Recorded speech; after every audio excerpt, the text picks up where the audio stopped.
Hello my dear boys and girls, welcome to Vedantu. 12th ஸ்டாண்டர்டுக்கான economics lectures நம்ம இன்னும் start பண்ணவே இல்லவா. நிறைய பசங்க வந்து எக்கனாமிக்ஸை ரொம்ப டிஃபிகல்ட்டா ஃபீல் பண்ணியிருந்தீங்க. உங்களுக்கு கிளியரான எக்ஸ்பிளனேஷன்ஸ் அண்ட் அதை வந்து நம்ம கூடயே படிக்கும் போது ஞாபகமும் இருக்கும். ஸோ அதுக்காக தான் நம்ம வந்து இப்போ சீரியஸ் வந்து ஸ்டார்ட் பண்ண போறோம்.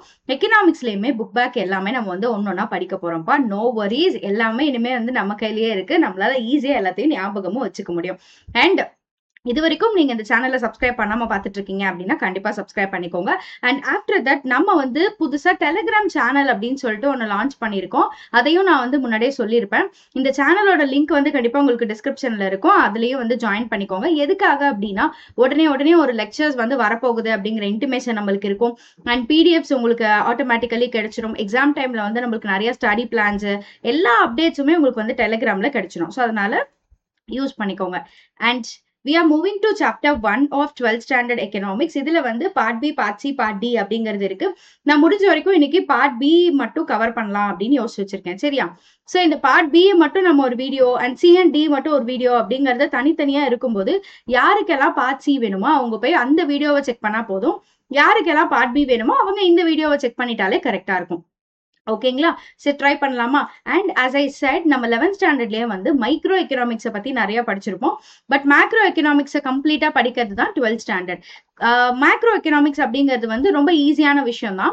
பட் இதை படிக்கிறது ரொம்ப கஷ்டம். பட் மேக்ரோ எக்கனாமிக்ஸ் ரிலேட்டடா நீங்க படிக்கிறது வந்து ஈஸி தான். மேக்ரோ எக்கனாமிக்ஸ்க்குள்ள போயிட்டு அன்எம்ப்ளாய்மெண்ட், நேஷனல் இன்கம் அப்படிங்கிற மாதிரி பெரிய பெரிய ப்ராப்ளம்ஸ் எடுத்து படிக்கிறது தான் கஷ்டம். லைக் ரிசர்ச் பண்றவங்களுக்கு ரொம்ப கஷ்டம். பட் டிஃபரன்ஸ் அப்படின்னு சொல்லி பாத்தீங்கன்னா மேக்ரோ எக்கனாமிக்ஸ் ஒரு விஷயத்த வந்து ரொம்ப டீப்பண்டா வந்து அனலைஸ் பண்ணும். ரொம்ப இன்டெப்தா அதை வந்து படிக்கும். அண்ட் இது ஒரு பிராட் ஏரியா அப்படின்னு சொல்லலாம்ப்பா. மைக்ரோ எக்கனாமிக்ஸ் நீங்க படிச்சிருப்பீங்க 11th ஸ்டாண்டர்ட்ல. அந்த புக்கே உங்களுக்கு வந்து ஃபுல்லா மைக்ரோ எக்கனாமிக்ஸ் தான். பட் மேக்ரோ எக்கனாமிக்ஸ் அப்படிங்கிறது வந்து இந்த 12th ஸ்டாண்டர்ட் ஃபுல்லா அந்த புக்கே உங்களுக்கு மேக்ரோ எக்கனாமிக்ஸ் தான்.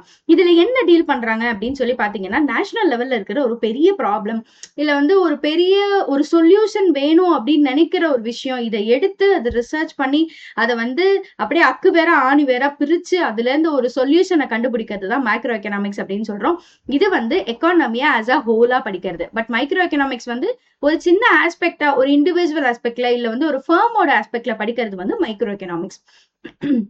இதுல என்னென்னலாம் டீல் பண்ணிருப்பாங்க அப்படின்னு சொல்லி பாத்தீங்கன்னா நேஷனல் இன்கம் அப்படிங்கறத டீல் பண்ணிருப்பாங்க, எம்ப்ளாய்மெண்ட் டீல் பண்ணிருப்பாங்க, அவுட்புட் டீல் பண்ணிருப்பாங்க. இது எல்லாமே நம்மளுக்கு மேக்ரோ எக்கனாமிக்ஸ்க்கு கீழே வரும். சரியா?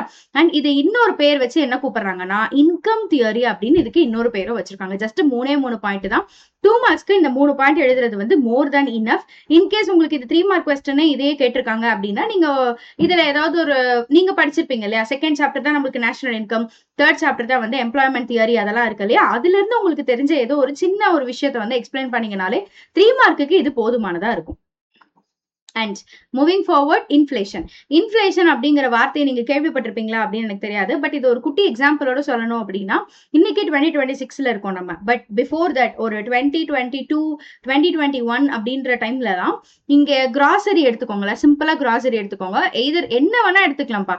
சிம்பிளா கிராசரி எடுத்துக்கோங்க, இல்லைன்னா வந்து எலக்ட்ரானிக்ஸ் பொருள்லாம் எடுத்துக்கோங்க. எலக்ட்ரானிக்ஸ் அப்படின்னா நம்ம வந்து போனு, லேப்டாப்பு, கீபோர்டு, மைக்கு, செட்டு, இந்த மாதிரி இது எல்லாமே எலக்ட்ரானிக்ஸ் தான். இந்த பொருளோட டிஃபரன்சஸை வந்து அந்த 2022க்கும் இன்னைக்கும் வந்து நீங்க கண்டுபிடிக்கிறீங்க அப்படின்னாலே உங்களுக்கு தாராளமா டிஃபரன்ஸ் வந்து தெரியும். எக்ஸாம்பிள், இப்ப அரிசி வந்து உங்களுக்கு ஒரு கிலோ 70 ரூபாய் அப்படின்னு வச்சுக்கோங்களேன். இன்னைக்கு வந்து அது 75 இருக்கு. பட் அப்போ அது வந்து 65 அந்த ரேஞ்சில் இருந்திருக்கும். இந்த மாதிரி நார்மலா பீப்புள் யூஸ் பண்ற கன்சம்ஷன் திங்ஸ் இருக்கு இல்லையா, அந்த கன்சம்ஷன் திங்ஸ் எல்லாமே பிரைஸ் இன்க்ரீஸ் ஆகிறது நம்ம வந்து இன்ஃபிளேஷன் அப்படின்னு சொல்றோம். Okay, general increase in price level, steady increase in general price level அப்படிங்கிறது தான் இன்ஃபிளேஷனோட மீனிங். இதை வந்து நீங்க கோல்டு வச்சும் புரிஞ்சுக்கலாம். இப்ப கோல்டோட பட் திஸ் இஸ் கோல்டு வந்து இதுக்குள்ள வராது. பட் நான் எக்ஸாம்பிளுக்காக சொல்றேன். இப்ப கோல்டு வச்சு நீங்க என்ன புரிஞ்சுக்கணும் அப்படின்னா ஒரு 3 இயர்ஸ் முன்னாடி வந்து கோல்டோட ரேட் என்னவா இருக்கும், ஒரு 7,000 7.5 அந்த மாதிரி இருந்திருக்கும் பர் கிராம். ஓகே, ஆக்சுவலா 3 இயர்ஸ்லாம் கிடையாது, ஒரு வருஷத்துக்கு முன்னாடி அவ்வளவுதான் இருந்துச்சுன்னு நினைக்கிறேன். கோல்டு இன்க்ரீஸ் ஆகிறதுக்கு வந்து வேரியஸ் ஃபேக்டர்ஸ் வந்து காரணமா இருக்குப்பா. அதை வந்து நம்ம இது கூட கம்பேர் பண்ண முடியாது. பட் அந்த இன்க்ரீஸ் இன் லெவல் அப்படிங்கிறதுக்காக நான் சொல்றேன். கோல்டு இன்க்ரீஸ் ஆகிறது வந்து பாத்தீங்கன்னா இப்போ வந்து வார் சிச்சுவேஷன்னால ஆச்சு, இல்ல வந்து நம்ம நேஷனோட அந்த டாலர் வேல்யூ, கோல்டு வேல்யூ அந்த மாதிரி அது வேற கான்செப்ட், அது கம்ப்ளீட்டா வேறைக்கு போயிடும். பட் இந்த இன்க்ரீஸ் இன் பிரைஸ் லெவல தான் நம்ம வந்து இன்ஃபிளேஷன் அப்படின்னு சொல்றோம். இந்த இன்ஃபிளேஷனை கணக்கு வச்சுதான் நம்மளுக்கு வந்து கவர்மெண்ட் எம்ப்ளாயீஸ்க்கு டிஏ அப்படின்னு ஒரு சேலரி காம்பனன்ட் இருக்கும். அதுக்கு என்ன அர்த்தம் அப்படின்னா, அந்த ஸ்டாண்டர்ட் ஆஃப் லிவிங்கை மெயின்டைன் பண்றதுக்காக இன்ஃபிளேஷனை கணக்கு வச்சுதான் உங்களுக்கு வந்து இந்த கால்குலேஷன்ஸ் எல்லாமே போடுவாங்க. இன்னைக்கு நம்ம 10,000 சம்பளம் வாங்குறோம், அது பத்துமா? ஓகே, நம்மளுக்கு பத்துது அப்படின்னு வச்சுக்கோங்களேன். பட் 5 இயர்ஸ்க்கு அப்புறமா அதே 10,000 பத்துமா அப்படின்னு கேட்டீங்கன்னா கண்டிப்பா பத்தாது. நெவர்தலெஸ் உங்களுக்கு அந்த எக்ஸ்பீரியன்ஸ், அந்த எக்ஸ்பென்சஸ் வந்து ஜாஸ்தி ஆகல அப்படின்னாலுமே அந்த இன்கம் வந்து பத்தாது. ஏன்னா எண்ணெய் ஜாஸ்தி ஆயிடும், பருப்பு ஜாஸ்தி ஆயிடும், இல்ல வீட்டுக்கு யூஸ் பண்ற ஒரு பெட்டு, கட்டில், இந்த மாதிரி எல்லாமே ஜாஸ்தி ஆகிறது தான் இன்ஃபிளேஷன் அப்படின்ற அர்த்தத்துல நம்ம சொல்றோம். இது கண்டிப்பா ஃபியூச்சர்ல இன்க்ரீஸ் தான் ஆகும். என்னைக்குமே இன்ஃபிளேஷன் வந்து ஆப்போசிட்டா வந்து இருக்க வாய்ப்பே கிடையாது. ஓகே. இத வச்சு எப்படியெல்லாம் சூஸ் பண்ணுவாங்க? எப்படியெல்லாம் இத வந்து டிட்டர்மைன் பண்ணுவாங்க அப்படின்னு சொல்லி பார்த்தீங்கன்னா, நெறைய பிரைஸ் இண்டெக்ஸ் வச்சு தான் டிட்டர்மைன் பண்ணுவாங்க. இந்த பிரைஸ் இண்டெக்ஸ் அப்படிங்கிறது என்ன அப்படின்னு பார்த்தீங்கன்னா, இப்போ ஒரு ஹாப்பி இண்டெக்ஸ் எல்லாம் கேள்விப்பட்டிருப்பீங்கல்ல. இந்தியா வந்து ஹாப்பி இண்டெக்ஸ்ல இத்தனாவது இடத்துல இருக்கு. இந்தியால இருக்க மக்கள்லாம் யாருமே சந்தோஷமாவே இல்ல அப்படிங்கிற மாரி நெறைய இண்டெக்ஸ் போடுவாங்கல்ல. It's just but data. டேட்டாவ தான் நம்ம வந்து ஒரு இடத்துல டுகெதர் பார்க்கும்போது அது இண்டெக்ஸா இருக்கு. இந்த இண்டெக்ஸ வச்சு தான் மீதி எல்லாமே கணக்கு பண்ணுவாங்க. இப்ப ஹோல்சேல் பிரைஸ் இண்டெக்ஸ் அப்படின்னு ஒண்ணு இருக்கு இல்லையா? இந்த ஹோல்சேல் பிரைஸ் இண்டெக்ஸ் அப்படிங்கிறது வந்து ஒரு பொருள் ஹோல்சேலா எவ்வளவுக்கு விற்கணும் அப்படிங்கிற டிட்டர்மைன் பண்ணி வர final price. Consumer price index அப்படிங்கிறது அதே பிரைஸ் நீங்க கன்சூமருக்கு எவ்வளவு விற்கணும் அப்படின்னு சொல்றது. இப்போ எக்ஸாம்பிளுக்கு நான் வந்து யோசிக்கிறேன், ஒரு 26 கிலோ இருக்கிற ஒரு அரிசி சிப்பம் வந்து நம்மளுக்கு ஒரு 1800 அப்படின்ற ரேட்ல கன்சியூமருக்கு கிடைக்குதுன்னு வச்சுக்கோங்களேன். நாமெல்லாம் கன்சியூமர்ஸ், நீங்க நானே எல்லாருமே கன்சியூமர்ஸ். பட் இது வந்து அந்த அரிசி மில்லுல இருக்காங்க இல்லையா, இல்ல அரிசி கடை வச்சிருக்க ரீட்டைலர்ஸ் இருக்காங்க இல்லையா, அவங்களுக்கு எவ்வளவு கிடைக்கும் அப்படின்னா ஒரு 1400 ரேஞ்சில கிடைக்கும். இதுதான் நம்ம வந்து ஹோல்சேல் பிரைஸ் அப்படின்னு சொல்லி சொல்றோம். இந்த பிரைஸ் வந்து 1400க்கு தான் விற்கணும் அப்படின்னு யார் சொல்றா? அந்த ஹோல்சேல் பிரைஸ் இண்டெக்ஸை வச்சு டிட்டர்மைன் பண்றாங்க அப்படின்னு சொல்லி சொல்றாங்க. சரியா? இதுதான் வந்து இன்ஃபிளேஷன். அண்ட் மூவிங் எக்கானமிப்பா, எல்லாருக்கும் தெரியும். எக்கானமினா என்னன்னு தெரியும், ஆனா அதை எக்ஸ்பிளைன் பண்ண தெரியாது. ஸோ எக்கனாமி அப்படிங்கிறது என்னன்னா, ஒரு எக்கனாமிக் ஆக்டிவிட்டி எங்க நடக்குதோ அந்த இடத்த தான்ப்பா எக்கானமி அப்படின்னு சொல்றோம். What is an economic activity? இதை நான் அக்கௌண்டிங்லயே உங்களுக்கு வந்து சொல்லியிருப்பேன். எக்கனாமிக் ஆக்டிவிட்டி அப்படிங்கிறது என்னன்னா, நார்மலா பண்ற எல்லா ஆக்டிவிட்டியும் எக்கனாமிக் ஆக்டிவிட்டி தான். பட் மணி இன்வால்வ் ஆயிருக்கு அப்படின்னா மட்டும்தான் அது வந்து எக்கனாமிக் ஆக்டிவிட்டி அப்படின்ற கணக்குல வரும். எந்த விஷயத்த நீங்க வந்து சேரிட்டிக்காக செய்றீங்க, இல்ல டொனேஷனா செய்றீங்க, இல்ல வந்து உங்களுக்கு பிடிக்கும்னு செய்றீங்க, இது எதுவுமே வந்து எக்கனாமிக் ஆக்டிவிட்டி கிடையாது. இது வந்து ஜஸ்ட் ஆக்டிவிட்டி. இதுதான் நம்ம எப்படி பிரிப்போம் அப்படின்னா, எக்கனாமிக் ஆக்டிவிட்டி, நான் எக்கனாமிக் ஆக்டிவிட்டி அப்படின்னு நீங்க போன வருஷம் படிச்சிருப்பீங்க. நான் எக்கனாமிக் ஆக்டிவிட்டியால நான் இந்தியா வைஸ் பேசும்போது நம்மளோட ப்ரொடக்ஷன் சைட்ல நம்மளுக்கு எந்த விதமான பெனிஃபிட்டுமே இருக்காது. இப்போ இந்தியாவோட நேஷனல் இன்கம்ல நீங்க எதை வந்து கால்குலேட் பண்ணுவீங்க? செகண்ட் சாப்டர் படிச்சிருப்பீங்க இல்லையா? ப்ரொடக்ஷன் அப்படின்னா, ஓகே, இப்போ ஒரு ப்ராடக்ட்டை ப்ரொடியூஸ் பண்ணி அதை வித்து அதை கன்சியூமர்ஸ் யூஸ் பண்ணி அதை திரும்ப வாங்கி இதனால நம்மளுக்கு ஒரு இன்கம் வருது அப்படின்னா, அப்ப இந்தியாவை பொறுத்த வரைக்கும் ப்ரொடியூசிங் அப்படிங்கிறது ஒரு மிகப்பெரிய sector which contributes more to the national income.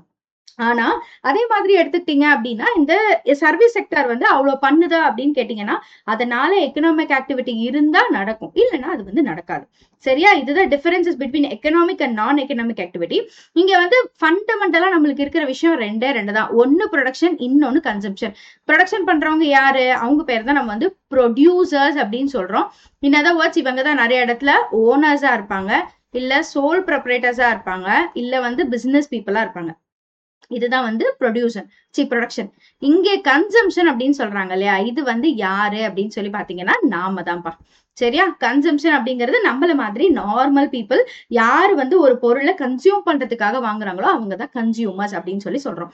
Consumers தான் கிங் அப்படின்னு சொல்லி சொல்லுவாங்க. ஏன்னா ப்ரொடக்ஷன் மார்க்கெட்ல நாம இல்ல அப்படின்னா அங்க ப்ரொடியூசர்ஸுக்கு வேலையே கிடையாது. அதனால கன்சியூமர்ஸ் ஆர் கிங்ஸ் அப்படின்னு சொல்லி சொல்லுவாங்க. ஓகேயா? எக்கானமியை டெவலப்மெண்ட் பேசிஸ்ல கிளாசிஃபை பண்ணுங்க அப்படின்னு ஒரு கொஸ்டின். ஓகே, இது வந்து உங்களோட 12th ஸ்டாண்டர்ட் புக்ல இந்த கிளாசிபிகேஷன் வந்து நிறைய பேசிஸ்ல இருக்கும். அதுல ஒன் ஆஃப் த பேசிஸ், இந்த பேசிஸ் மட்டும் தான் நம்மளுக்கு புக் பேக் கொஸ்டின்ல இருக்கு.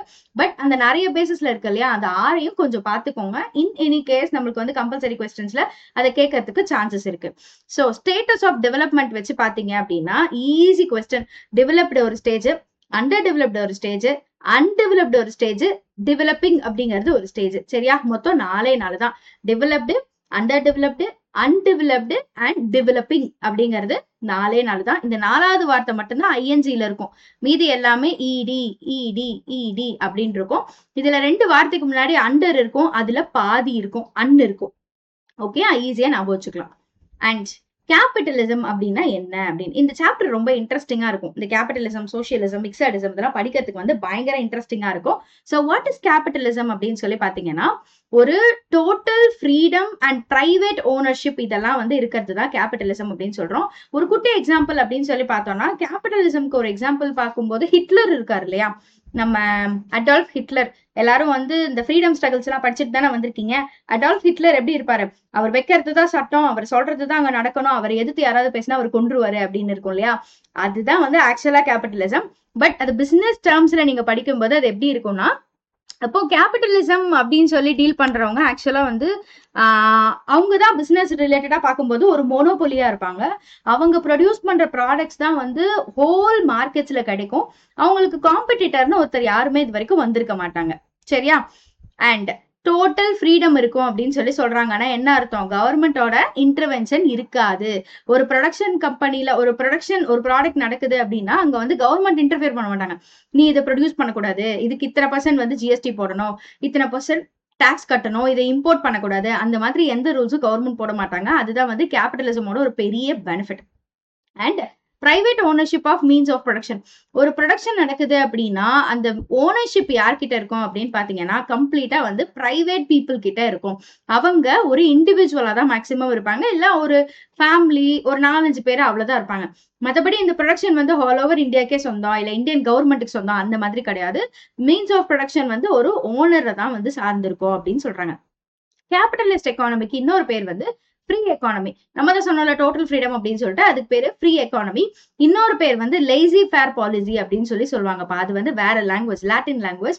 பட் இங்கிலீஷ்ல அது நம்ம ஃப்ரீ எக்கானமி அப்படின்னு சொல்லுவோம். பட் இன்கேஸ் உங்களுக்கு வந்து what is a free economy அப்படின்னு கேட்கறதுக்கு பதிலா what is a laissez faire economy அப்படின்னு கேட்டாங்கன்னா, நீங்க தான் அங்க வந்து எழுதணும். அதுக்கு பேர் தான் வந்து கேபிட்டலிசம். கேபிட்டலிசம்னா அங்க நிறைய ஃப்ரீடம் இருக்கும், பிரைவேட்ல தான் ஓனர்ஷிப்போட மீன்ஸ் ஆஃப் ப்ரொடக்ஷனோட ஓனர்ஷிப் இருக்கும் அப்படிங்கறதெல்லாம் நீங்க தான் எழுதணும். And market economy where the role of government is minimum இல்லனா நோ. சரியா? Either minimum or no. Market determines the economic activity. Market அப்படிங்கிறது வந்து இட்ஸ் அபவுட் தி ஓனர்ஸ். அவங்க தான் வந்து எக்கனாமிக் ஆக்டிவிட்டி எப்படி இருக்கணும், அதுல நம்ம எவ்வளவு ப்ரொடக்ஷன் பண்ணணும், அதை நம்ம எவ்வளவு சேல்ஸ் கொடுக்கணும், எந்த பிரைஸுக்கு கொடுக்கணும், இது எல்லாமே டிட்டர்மைன் பண்றது அவங்க தான். This is capitalism. Okay, what is a economic model பா? சூப்பர். இது வந்து நீங்க சின்ன வயசுல இருந்து படிச்சிருப்பீங்க. நம்ம ஒரு எக்ஸ்போ போறோம், எக்ஸிபிஷன் போறோம் அப்படின்னா நம்மளோட எக்ஸாம்பிள் நம்ம பெரிய மாடல்ஸ் பாக்குறோம் இல்லையா, அந்த மாதிரியே வந்து இந்த மினியேச்சர்ஸ்ல வச்சிருப்பாங்க. எஸ், கரெக்டான டேர்ம் மினியேச்சர். மினியேச்சர்ல ஒரு விஷயத்த வச்சிருக்கிறத நம்ம வந்து மாடல் அப்படின்னு சொல்லி சொல்லுவோம். எக்ஸாம்பிளுக்கு இப்ப நீங்க ஒரு எக்ஸ்போ போறீங்க, அங்க வந்து தாஜ்மஹாலோட மினியேச்சர் வச்சிருப்பாங்க, இல்ல வந்து ஒரு கவர்மெண்ட் ஆபீஸோட மினியேச்சர் வச்சிருப்பாங்க, ஒரு பெரிய காரோட மினியேச்சர் வச்சிருப்பாங்க. அதை தான் நம்ம மாடல் அப்படின்னு சொல்லுவோம். இதையே நீங்க எக்கனாமிக்கலா ஒரு விஷயம் பண்றீங்க அப்படின்னா அதை வந்து எக்கனாமிக் மாடல் அப்படின்னு சொல்லிடுவோம். Very simple. A model is simplified as a representation of a real situation. உண்மையிலே என்ன நடக்கும் அப்படிங்கறத நம்ம வந்து மாடலா காட்டி பீப்புளுக்கு எக்ஸ்பிளைன் பண்றதுக்காக வச்சிருப்போம் இல்லையா, அதுதான் வந்து ரியல் சிச்சுவேஷன் அப்படின்னு சொல்லி சொல்றோம். எக்கனாமிஸ்ட் என்ன பண்றாங்கன்னா, இதுதான் எக்கனாமிக்ல நடக்குது, இது எப்படி புரிஞ்சுக்கலாம் அப்படின்னு பாத்தீங்கன்னா இந்த மாடலை வச்சு புரிஞ்சுக்கலாம் அப்படின்னு சொல்லி நம்மளுக்கு ஈஸியா புரிய வைக்கிறதுக்காக அவங்க மாடல்ஸ் வந்து கிரியேட் பண்ணி வச்சிருப்பாங்க. அதை தான் நம்ம வந்து எக்கனாமிக் மாடல் அப்படின்னு சொல்லி சொல்றோம். காமனா நம்ம யூஸ் பண்ற எக்கனாமிக் மாடல் என்னென்ன அப்படின்னா, supply demand model and circular flow models and Smith models அப்படின்னு சொல்லிட்டு 3 மாடல் இருக்கு. இந்த சப்ளை டிமாண்ட் இதை பத்தி எல்லாம் நீங்க வந்து போன வருஷமே படிச்சிருப்பீங்க. சர்க்குலர் ஃப்ளோ மாடல் அப்படிங்கறத நம்ம இந்த வருஷம் படிப்போம். அண்ட் ஸ்மித் மாடல்ஸ் வந்து தேவைப்பட்ட இடத்துல படிச்சுக்கலாம். சரியா? இது ரெண்டையும் உங்களுக்கு புரிஞ்சாலே போதும். சப்ளை டிமாண்ட் மாடல்லாம் என்ன அப்படின்னு சொல்லி கேட்டீங்கன்னா, சப்ளை டிமாண்ட் அப்படிங்கிறது நம்மளுக்கு வந்து டிமாண்ட் ஏறும்போது சப்ளை வந்து ஆட்டோமேட்டிக்கா கம்மியா இருக்கு, இல்ல ஒரு இடத்துல ஒரு பொருளோட சப்ளை வந்து ஏகபோகமா இருக்கு அப்படின்னா அந்த பொருளோட விலை உடனே குறைஞ்சிரும், அப்ப டிமாண்டும் குறைஞ்சிரும் அப்படின்ற அந்த ரிலேஷன்ஷிப்ஸை படிக்கிறதுக்காக நம்மளுக்கு எப்பயுமே ஒரு ஆப்பிளையும் ஆரஞ்சையும் வச்சு எக்ஸாம்பிள்ஸா சொல்லியிருப்பாங்க. ஓகே, அதுதான் வந்து supply demand models. Circular flow of income, நம்மளோட one of the next model of economy என்ன அப்படின்னா சர்க்குலர் ஃப்ளோ ஆஃப் இன்கம். ஒரு எக்கனாமில பீப்புள் வந்து சம்பாதிக்கிறாங்க, அதை எங்க கொண்டு போய் செலவு பண்றாங்க, இப்ப ப்ரொடக்ஷன் இண்டஸ்ட்ரியில இருக்கிறவங்க வந்து எப்படி அதை ஜென்ரேட் பண்றாங்க, அந்த இன்கம் எப்படி ஜென்ரேட் பண்றாங்க, இது எல்லாத்தையுமே என்னதான் நடக்குது எக்கானமில அப்படின்னு சொல்லி சொல்றதுக்காக ஒரு சர்க்கிள் போட்டு அதை டிஃபைன் பண்ணிருப்பாங்க. இதுதான் சர்க்குலர் ஃப்ளோ ஆஃப் இன்கம். ஒரு இன்கம் ஒரு இடத்துல ஒரு பணம் உருவாகுறதுல இருந்து அது எப்படி வந்து ஒரு மக்கள் கைக்கு போகுது, அந்த மக்கள் கிட்ட இருந்து எப்படி அது திரும்ப ப்ரொடக்ஷன் இண்டஸ்ட்ரிக்கு போகுது, அவன் அதை வச்சு திரும்ப எப்படி ப்ரொடியூஸ் பண்றான், மறுபடியும் அது எப்படி மக்கள் கைக்கு போகுது. இந்த வட்டத்தை தான் நம்ம வந்து circular flow of income, how income is flowing throughout the economy, அதுதான் சர்க்குலர் ஃப்ளோ ஆஃப் இன்கம். ஓகேங்களா? இது என்ன சொல்லுது அப்படின்னா, டிஃபரெண்ட் செக்டார்ஸ் ஆஃப் அன் எக்கானமிக்குள்ள எப்படி வந்து கனெக்ஷன்ஸ் இருக்கு அப்படிங்கறத சொல்லுது. சரியா? This is our first point. Different sectors of the எக்கானமிக்குள்ள எப்படி எல்லாம் கனெக்ஷன்ஸ் இருக்கு அப்படின்னு சொல்றது. And it shows the flow of income. Income எப்படி ஃப்ளோ ஆகுது, கூட்ஸ் எப்படி மக்கள் கைக்கு இடம் மாறுது, சர்வீசஸ் எப்படி அவங்க வந்து அக்வயர் பண்றாங்க, அண்ட் ஃபேக்டர்ஸ் ஆஃப் ப்ரொடக்ஷனை வச்சு எப்படி இதெல்லாம் நடக்குது அப்படிங்கறத சொல்றாங்க. ஃபேக்டர்ஸ் ஆஃப் ப்ரொடக்ஷன் அப்படிங்கிறது ஆஸ் அ காமர்ஸ் ஸ்டூடெண்டா லைஃப் லாங் நீங்க எப்படி வந்து கோல்டன் ரூல்ஸ் ஞாபகம் வச்சிருப்பீங்களோ அந்த மாதிரி ஃபேக்டர்ஸ் ஆஃப் ப்ரொடக்ஷனை ஞாபகம் வச்சுக்கணும். ப்ரொடக்ஷன் உங்களுக்கு தெரியும். எஸ், ஒரு பொருளை ப்ரொடியூஸ் பண்றது ப்ரொடக்ஷன் அப்படின்னு நம்மளுக்கு தெரியும். இதுல ஃபேக்டர்ஸ் ஆஃப் ப்ரொடக்ஷன் அப்படிங்கிறது என்னன்னா, யாரெல்லாம் அதுக்கு உதவிகரமா இருக்காங்களோ அவங்கள தான் நம்ம ஃபேக்டர்ஸ் ஆஃப் ப்ரொடக்ஷன் அப்படின்னு சொல்றோம். அவங்க தான் அந்த 4 பேரு. ரொம்ப முக்கியமான அந்த 4 பேர் யாரு அப்படின்னா, லேண்டு, லேபர், கேபிட்டல், ஆர்கனைசேஷன். இவங்க 4 பேரும் தான் ப்ரொடக்ஷனுக்கு ரொம்ப முக்கியமான பீப்புள்பா. சரியா?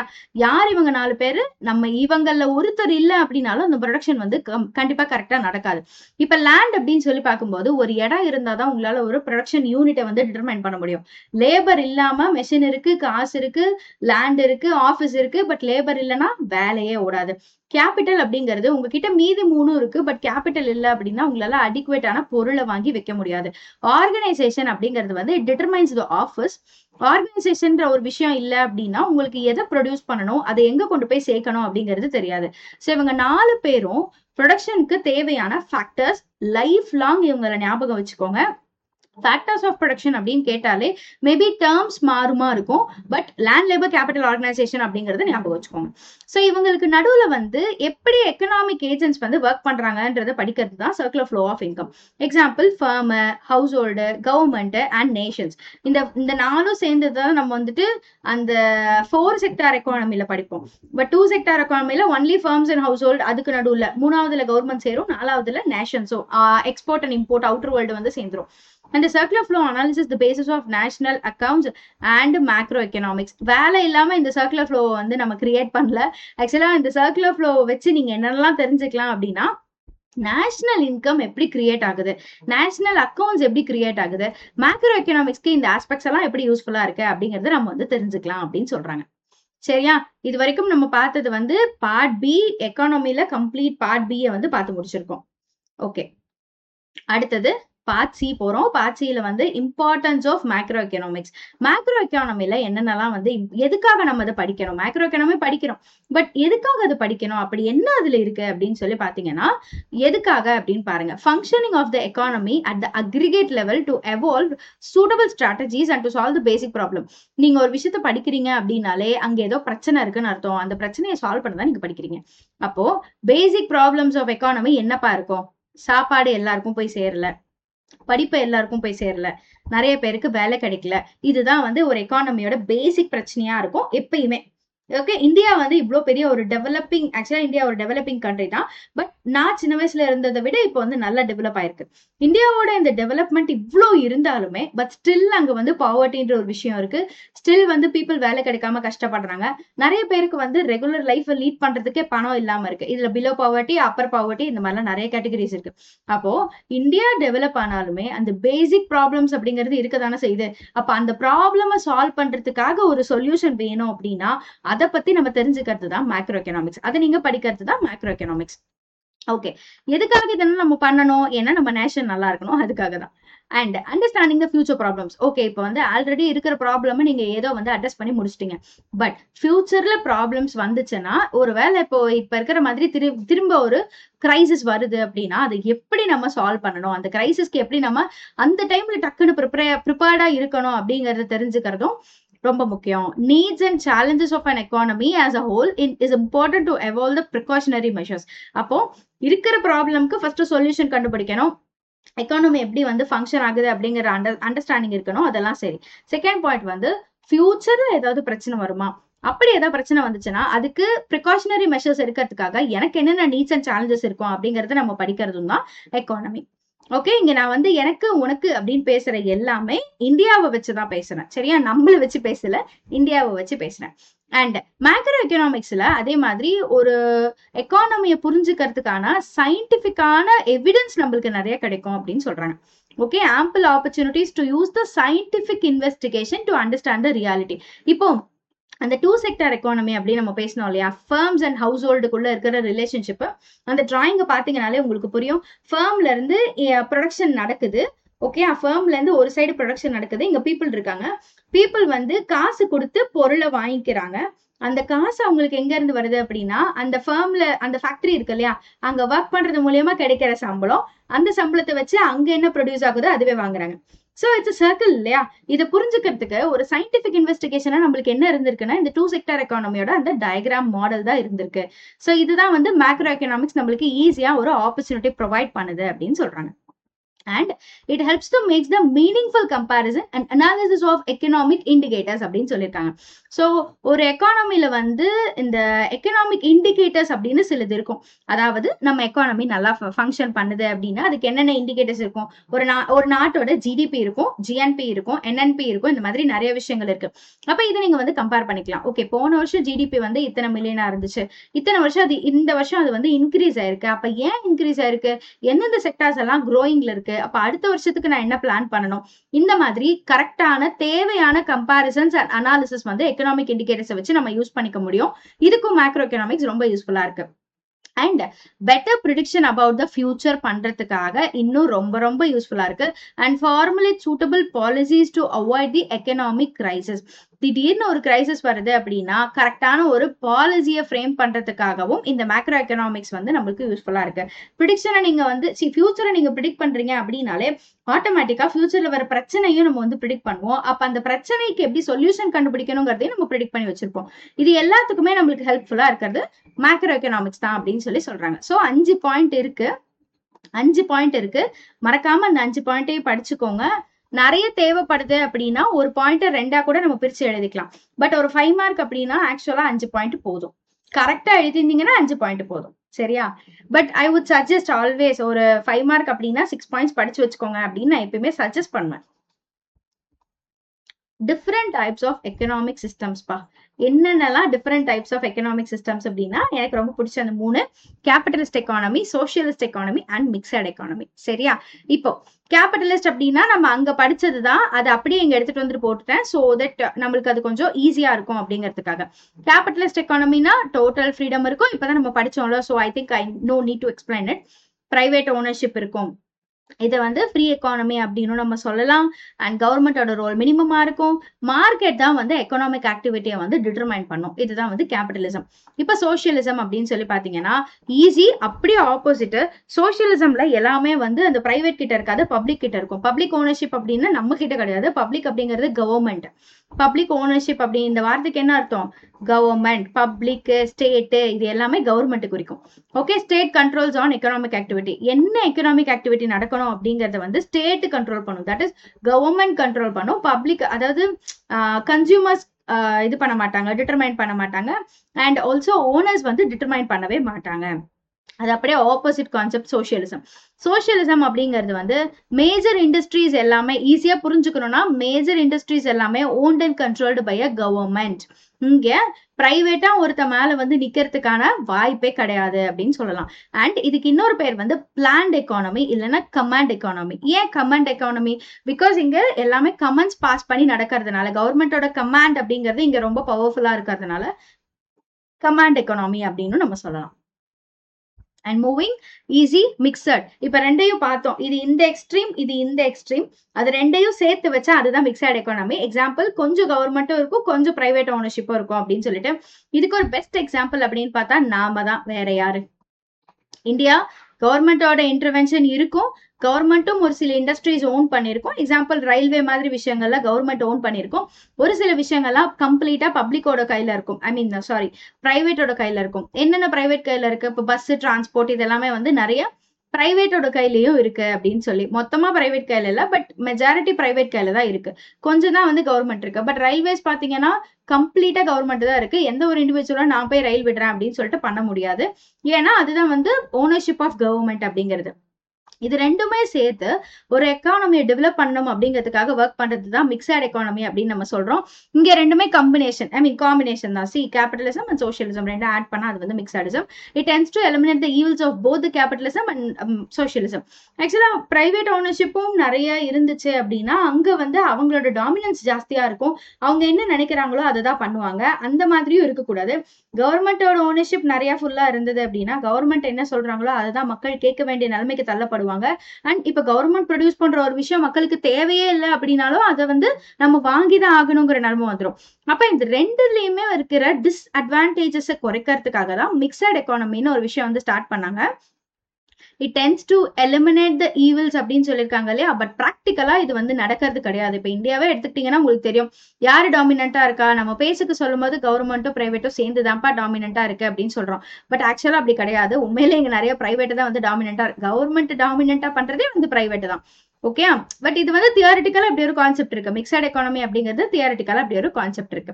இந்த கொஸ்டினுக்கு வந்து இந்த மாதிரி 3 பாயிண்ட்ஸையும் உங்களுக்கு தெரிஞ்ச எக்ஸாம்பிள்ஸ் கூட சொல்லி, இப்போ மிக்சட்னா இந்தியா வந்து எக்ஸாம்பிள் அப்படின்னு சொல்லலாம். நம்ம புக்ல வந்து எக்ஸாம்பிள்ஸ் கொடுத்துருப்பாங்க. எந்தெந்த கண்ட்ரீஸ் வந்து கேபிட்டலிசம், எந்தெந்த கண்ட்ரீஸ் வந்து சோஷியலிசம் அப்படின்னு சொல்லிட்டு எக்ஸாம்பிள்ஸ் கொடுத்துருப்பாங்க. அதை வச்சு கூட நீங்க யூஸ் பண்ணிக்கலாம். ஓகே, ஸோ இந்த வீடியோல வந்து நம்ம இதோட முடிச்சுக்கலாம். இந்த மேஜர் மெரிட்ஸ் ஆஃப் கேபிட்டலிசமோட முடிச்சுக்கலாம். சரியா? ஓகே, ஆட்டோமேட்டிக் ஒர்க்கிங் கேபிட்டலிசம்ல என்னென்ன மெரிட்ஸ் இருக்கு அப்படின்னு சொல்லி கேட்டிருக்காங்க. C take all those 3. ஒன்னு கேபிட்டலிசம் எடுத்துக்கோங்க ஃபுல்லா. அது கூட அடுத்தது மிக்சடிசம் எடுத்துக்கோங்க. அதே மாதிரி சோஷியலிசம் எடுத்துக்கோங்க. மூணையுமே எடுத்துக்கோங்க. உங்க புக் பேக்ல இருக்கிற கொஸ்டின்ஸ் மட்டும் நீங்க ப்ரிப்பேர் பண்ணணும்னு கிடையாது. மூணையுமே எடுத்துட்டு மூணுக்குமே ஸ்டாண்டர்டா ஃபீச்சர்ஸ் என்னென்ன, ஸ்டாண்டர்டா மெரிட்ஸ் எவ்வளோ, ஸ்டாண்டர்டா டிமெரிட்ஸ் எவ்வளோ அப்படிங்கறத தெரிஞ்சு வச்சுக்கோங்க. எழுதும் போது இப்ப 5 மார்க்ல கேட்டாங்கன்னா 5 கொஸ்டின் எழுதணும். இது 3 மார்க் கொஸ்டின். ஸோ அதனால நான் 4 பாயிண்ட் கொடுத்துருக்கேன். எப்பயுமே படிச்சுக்கணும். ஒன்று எக்ஸ்ட்ரா படிச்சுக்கிறது நல்லதுப்பா. அதுக்காக தான் 3 மார்க் கொஸ்டினா இருந்தா என்ன அப்படின்னு சொல்லிட்டு 4 பாயிண்ட்ஸ் நான் கொடுக்குறேன். சரியா? எக்ஸ்ட்ரா படிச்சு வச்சுக்கோங்க. So this is what I'm coming to say. Capitalism, mixedism, socialism மூணையுமே எடுத்துக்கோங்க. அது மூணுலையுமே ஃபீச்சர்ஸுக்குன்னு ஒரு 3 பாயிண்ட் படிச்சு வச்சுக்கோங்க. மெரிட்ஸுக்கு ஒரு 3 பாயிண்ட்ஸ் படிச்சு வச்சுக்கோங்க. டிமெரிட்ஸ்க்கு ஒரு 3 பாயிண்ட் படிச்சு வச்சுக்கோங்க. கண்டிப்பா யூஸ் ஆகும். அப்கமிங்ல யூஸ் ஆகும். வெறும் புக் பேக் மட்டும் நம்பி இருக்காதீங்க. ஆட்டோமேட்டிக் ஒர்க்கிங் நம்ம சொல்றோம். பிரைவேட் ஓனர்ஷிப் இவ்வளோ இருந்தாலுமே ஏன் வந்து கேபிட்டலிசம் நல்லது அப்படின்னு சொல்லி பார்த்தீங்கன்னா, எக்கானமி அது பார்ட்ல ஒர்க் ஆகும். யாரோட ஆர்டர்ஸ்க்காகவும் வெயிட் பண்ண வேண்டியது கிடையாது. அண்ட் கவர்மெண்ட் நிறைய இடத்துல வந்து தலையிட முடியாதுங்கிறதும் ஒரு மேஜரான விஷயம். Efficient use of resources. இப்போ நான் வந்து ஒரு கடை ஆரம்பிக்கிறேன் அப்படின்னா எனக்கு என்னென்ன ப்ராஃபிட்ஸ் வேணுங்கிறத நான் பார்த்து பண்ணுவேன். எப்படி காஸ்ட் கட் பண்ணணுங்கிறதையும் நான் பார்த்து பண்ணுவேன். பட் இன்கேஸ் கவர்மெண்ட் ஒரு கடை ஆரம்பிக்குது, அங்க போய் நான் வேலைக்கு சேர்றேன் அப்படின்னா நான் ஏங்க பார்த்து பண்ணணும்? எஸ், யாரோட காசு போனா எனக்கு என்ன, அண்ட் அங்க ப்ராஃபிட் வந்தா என்ன வரலன்னு என்ன, எனக்கு அதுல சம்பந்தமே இல்லைல்ல. அதே மாதிரிதான் கேபிட்டலிசம்ல பிரைவேட் மீன்ஸ் ஆஃப் ஓனர்ஷிப் அப்படிங்கிறதுனால அவன் நிறைய ப்ராஃபிட் மேக்சிமைஸ் பண்ணணுங்கிறதுக்காகவும் அவன் என்ன பண்ணுவான்னா கிடைக்கிற ரிசோர்சஸ் எல்லாத்தையுமே எஃபிஷியன்ட் வேலை யூஸ் பண்ணுவான். அதை வந்து கொஞ்சம் கூட வேஸ்ட் பண்ண மாட்டான். அப்ப ஆப்டிமம் யூஸ் பண்ணி அதுல எவ்வளவு ப்ராஃபிட் வருது அப்படிங்கறத தான் அவன் வந்து பார்க்கணும்னு நினைப்பான். Incentives for hard work. அதே மாதிரி இங்க கேபிட்டலிசம்ல இருக்க ஒரு செம்ம பாயிண்ட் என்ன அப்படின்னா, இப்ப ஒருத்தர் வந்து ஹார்ட் ஒர்க் பண்றாரு, அந்த பிசினஸை வந்து அவங்க ரொம்ப க்ரோ பண்ணி கொடுத்துட்டாங்க அப்படின்னா அவங்களுக்கு இன்சென்டிவ்ஸ் கிடைக்கும். இதே வந்து ஒரு கவர்மெண்ட் வேலைக்கு நீங்க போய் சேர்றீங்க, உங்களுக்கு மாசம் வந்து ஒரு 30,000 சேலரி அப்படின்னு சொல்லிட்டாங்க. பட் நீங்க ஹார்ட் ஒர்க் பண்ணாலுமே அடுத்த மாசமும் உங்களுக்கு 30,000 தான், அதுக்கு மேல தரப்போறது கிடையாது. அப்ப அந்த இடத்துல நம்ம ஏன்பா வேலை பார்க்கணுன்ற அந்த ஒரு தாட் நம்மளுக்கு வரும் இல்லையா? அது வந்து கேபிட்டலிசம்ல கிடையாது. கேபிட்டலிசம் பொறுத்த வரைக்கும் நீங்க ஹார்ட் ஒர்க் பண்றீங்க அப்படின்னா இந்த மாசம் 30யா, அடுத்த மாசம் 30 பிளஸ் இன்சென்டிவ்ஸ். அப்போ ஒன்லி பீப்புள் வந்து ஹார்ட் ஒர்க் பண்ண ஆரம்பிச்சிருவாங்க, நிறைய ப்ராஃபிட்ஸும் வாங்க ஆரம்பிச்சிருவாங்க. எக்கனாமிக் ப்ராக்ரஸ், ப்ரொடக்ஷன் அப்படிங்கிறதே எக்கனாமிக் விஷயம் தான், எக்கனாமிக் ஆக்டிவிட்டி தான். ப்ரொடக்ஷன் அண்ட் ப்ரொடக்டிவிட்டி லெவல்ஸ் இது ரெண்டுமே வெரி ஹை இன் கேபிட்டலிஸ்ட் எக்கானமி அப்படின்னு சொல்றாங்க. ஏன் ஹையா இருக்கு அப்படின்னு சொல்லி பாத்தீங்கன்னா, இந்த ப்ரொடக்ஷன் அண்ட் ப்ரொடக்டிவிட்டி வந்து நீங்க எவ்வளோக்கு எவ்வளோ ப்ராஃபிட் கொடுக்குறீங்க, எவ்வளோக்கு எவ்வளோ உங்களோட அந்த ப்ரொடக்ஷன் லெவலை இன்க்ரீஸ் பண்றீங்களோ அந்த அளவுக்கு இண்டிவிஜுவலாகவும் நம்மளுக்கு பெனிஃபிட்ஸ் இருக்கு இல்லையா? அப்ப அந்த இண்டிவிஜுவல் பெனிஃபிட்ஸை யார் தான் வந்து வேணாம்னு சொல்வா? அதனால கேபிட்டலிஸ்ட் எக்கானமில வந்து இந்த ப்ரொடக்டிவிட்டி லெவல் அப்படிங்கிறது ஜாஸ்தியா இருக்கும். வேறஸ் இது நீங்க சோஷியலிசம்ல கம்பேர் பண்ணீங்கன்னா அவ்வளோ இருக்காது, கம்மியா தான் இருக்கும். ஏன்னா நீங்க என்ன வேலை பார்த்தாலும் அங்க வந்து ஒண்ணுமே இல்லைல்ல.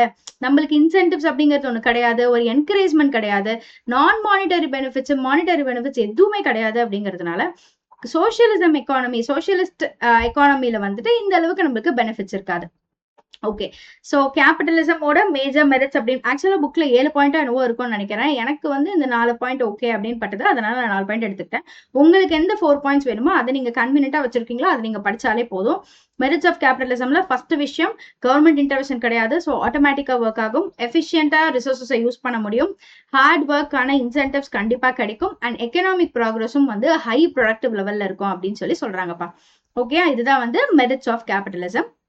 அண்ட் நெக்ஸ்ட் வீடியோல வந்துட்டு இதுல மீதி இருக்கிற part C and part D எல்லாத்தையுமே கவர் பண்ணி ஒரே வீடியோவா கொடுத்துறேன். ஓகே, அண்ட் சேனலை மறக்காம சப்ஸ்கிரைப் பண்ணிக்கோங்க, உங்களோட காமர்ஸ் ஃப்ரெண்ட்ஸ்க்கு ஷேர் பண்ணுங்க. பாய்.